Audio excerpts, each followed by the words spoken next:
Hello, this is Anthony Apollo, Executive Director of the Wyoming Stable Token Commission. I'm recording this video as a quick update to yesterday's meeting of the Stable Token Commission. For those who were watching online or in the room with us, we were evacuated from the Capitol during our meeting about an hour in. For those of you who saw that live, thank you for your concern. I wanted to note that when that happened, the commissioners and the team were moved to safety. The meeting was ended at that point in time. I want to note that any further communications on that event will be coming from the relevant agencies responsible for that messaging.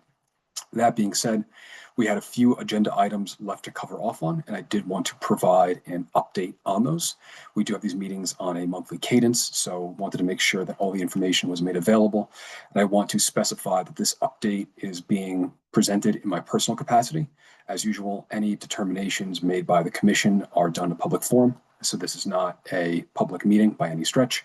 Just wanted to make sure that both the commissioners, the teams that we work with, and the public were aware of the progress we're making on the stable token and provide this update in that capacity.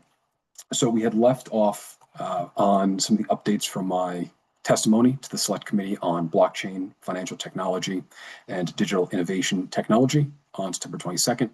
We had fundamentally gone through all those updates. There was one kind of just capstone I wanted to mention, which is that the position of the Select Committee at this point in time seems to be that some of the larger blocks of legislation that have been talked about in prior meetings, for example, converting the Stable Token Commission to the Wyoming Digital Asset Authority, providing the remit of working on real-world assets, tokenizing things like gold or other rare earths, as well as the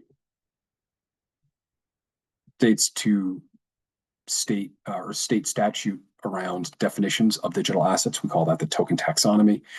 Those would likely be moved to 2027 items. Part of that, for example, with the token taxonomy would be to better align any updates that would be made with federal legislation, which may not be ready or passed by the end of this year as we lead into Wyoming State's legislative session. I will note that the Stable Token Commission does not provide legislation. We simply respond to what is being discussed by the Select Committee, and they're responsible for drafting and bringing that legislation forward to the broader state legislature through the Legislative Services Office. We are involved in that process, but again, not responsible for it. So we will continue to keep everyone updated on what's happening there. And any meetings of the Select Committee on Blockchain are also public. I've been made aware that there will be a 5th meeting of that Select Committee this year on the South Side when my testimony comes up with that committee. Into the stable token industry update, I will lead off noting that stablecoin market cap continues to operate near an all-time high, now at about $296 billion. That's up $122 billion, or about 70% from the market cap of $174 billion at this time last year. And over the last 30 days, stablecoins have been responsible for $3.99 trillion of transfer volume. Moving into some of the updates domestically. At the federal level, while the Clarity Act has passed the House previously, that is still being drafted and debated in the Senate, or rather the Responsible Financial Innovation Act is being debated in the Senate. We do expect there to be progress on that, but that may slow down due to the government shutdown. So while there was an expectation or anticipation that market structure would be done by the end of this year, I think that is up for debate until we have a better idea as to when the government will reopen. Moving away from federal, and as a bit of a new update here, moving into some of the progress we've seen among states, specifically since we announced the launch of the Frontier Stable Token in mid-August. So New Hampshire, which has also been very forward-thinking on legislation around digital assets, blockchain, and cryptocurrency, has now kicked off their New Hampshire Stable Token Study Commission. They had the first meeting of that commission on October 15th. That committee is chaired by Representative Keith Ammon, who was also responsible for bringing forward the Strategic Bitcoin Reserve in the state of New Hampshire. I was invited to testify during that discussion and spent some time, about a half an hour, discussing both the legislative framework we've created in Wyoming, so both statute and the rulemaking that we've done as an agency, and then had an opportunity to speak about the implementation of the Frontier stable token and how we've gone from a concept to something that is now deployed on 7 blockchains. So really giving an idea of the time frame it took to get the legislation done right and passed, to create the agency, build the team, do procurements, build the product, test it, and get to where we are now. I expect there to be other invitations to speak with that commission in the near future. In the state of New York, Mayor Eric Adams signed an executive order creating a new Office of Digital Assets and Blockchain Technology. That new office's main responsibility is to support the growth of the cryptocurrency and blockchain industry in New York. And I will note that the executive director of that office is Moises Rendon, who was formerly serving as the policy advisor on digital assets and blockchain to the New York City Office of Technology and Innovation, who we had an opportunity to speak to earlier this year. In North Dakota, they have now announced the Bank of North Dakota, which is really the one state-owned bank we have, or one state bank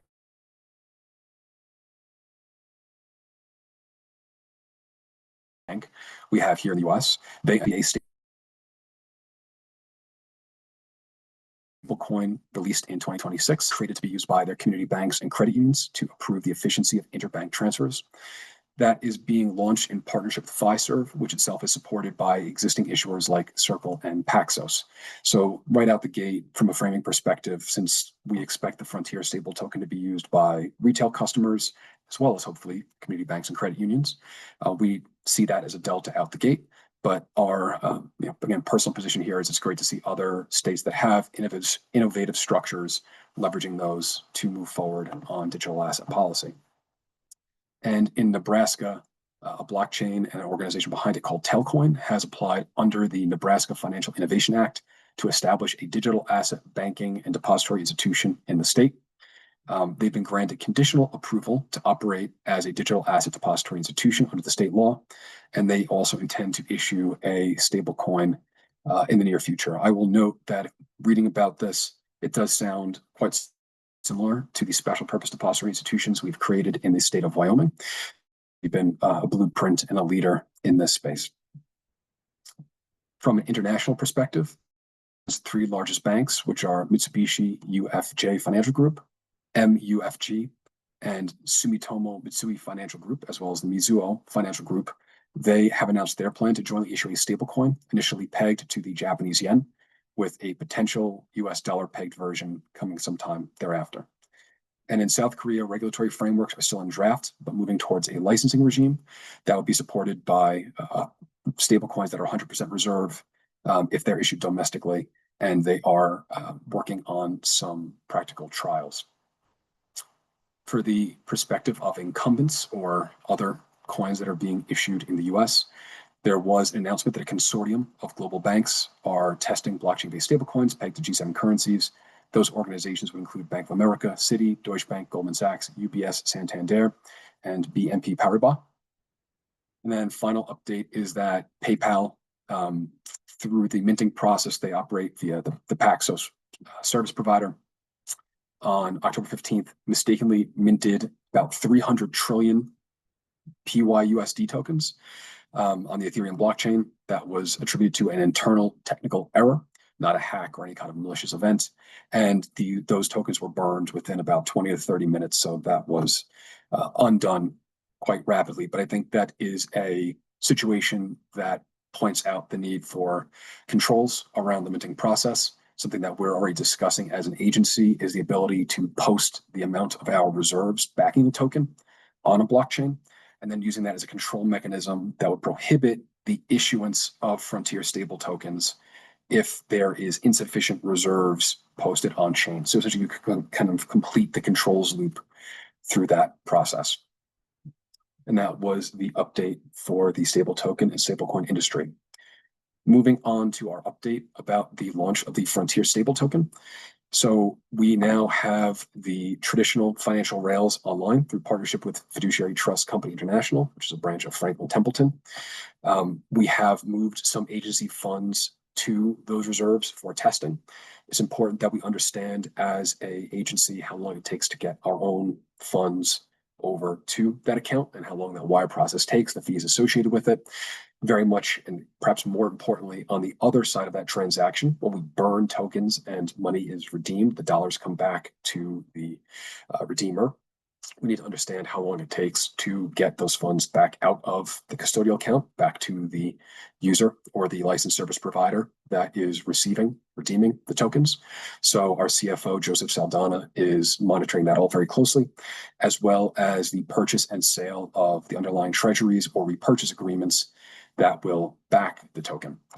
Also, through that process, we'll start to get an understanding of the data structure and what's available to us through the custodian, as well as what the reports will look like and the information that we can glean from those on a monthly basis or ad hoc basis.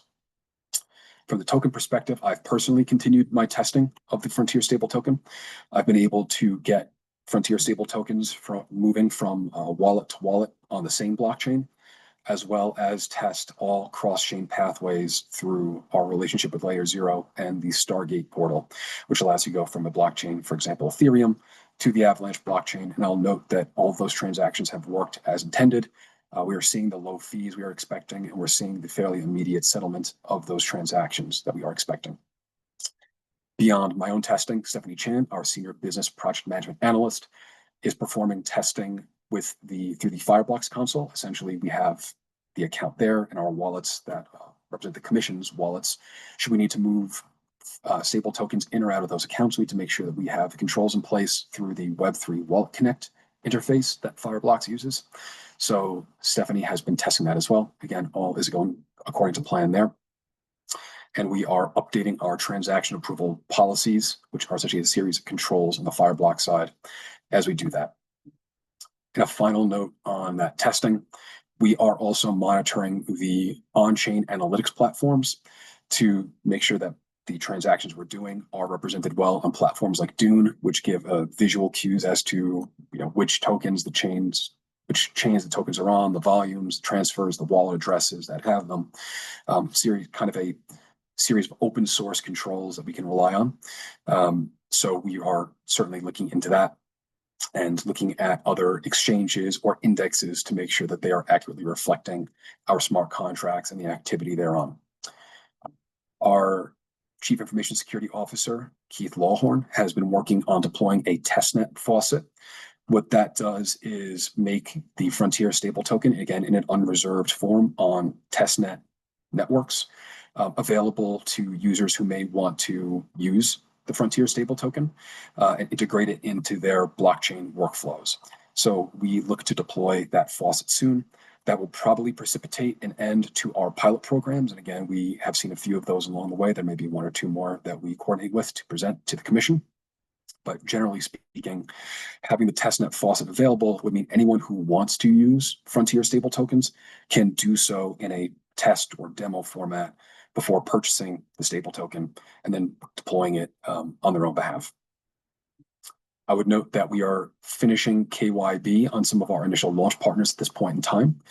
And once we get that done, that will allow us to make the Frontier stable token publicly available. That is looking to be on the cadence of days to weeks rather than weeks to months, which is quite exciting. So we will certainly ramp that up and be messaging that in the near future as to when the token will be publicly available. And then a final note is, now that we have tokens that are reserved, again, with the agency's own funding, we'll be working with our financial audit and attestation partner, the network firm, to make sure we get the first monthly attestation up following October month end. So that is the update on the Frontier stable token. Last agenda item we had was the Q4 2025 blockchain selection exercise. We've rebased the timeline a little bit so that the 3-month process of updating criteria, followed by a preliminary assessment of blockchains, and then a final recommendation, is now on a firm quarterly basis.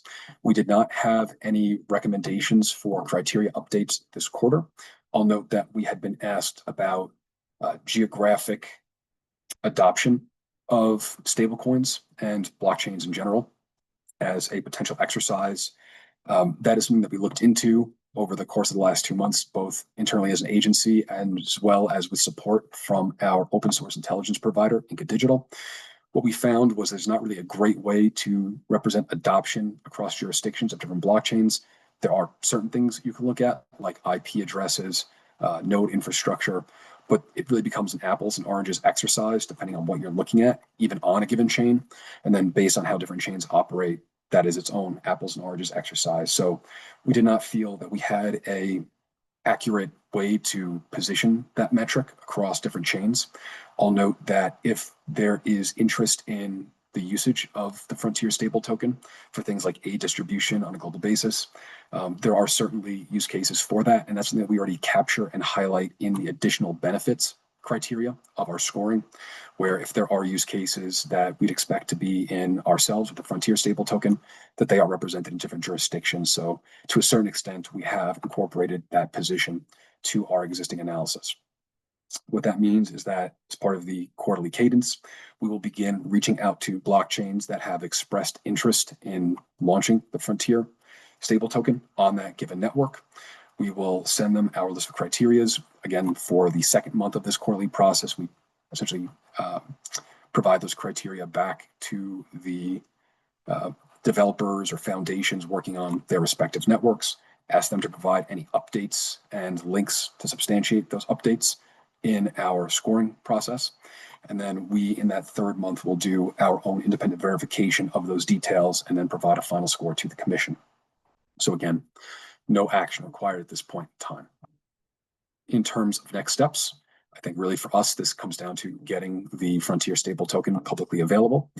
And then in terms of upcoming meetings and events, we have our next regular meeting at the Capitol on November 20th, same time, same place.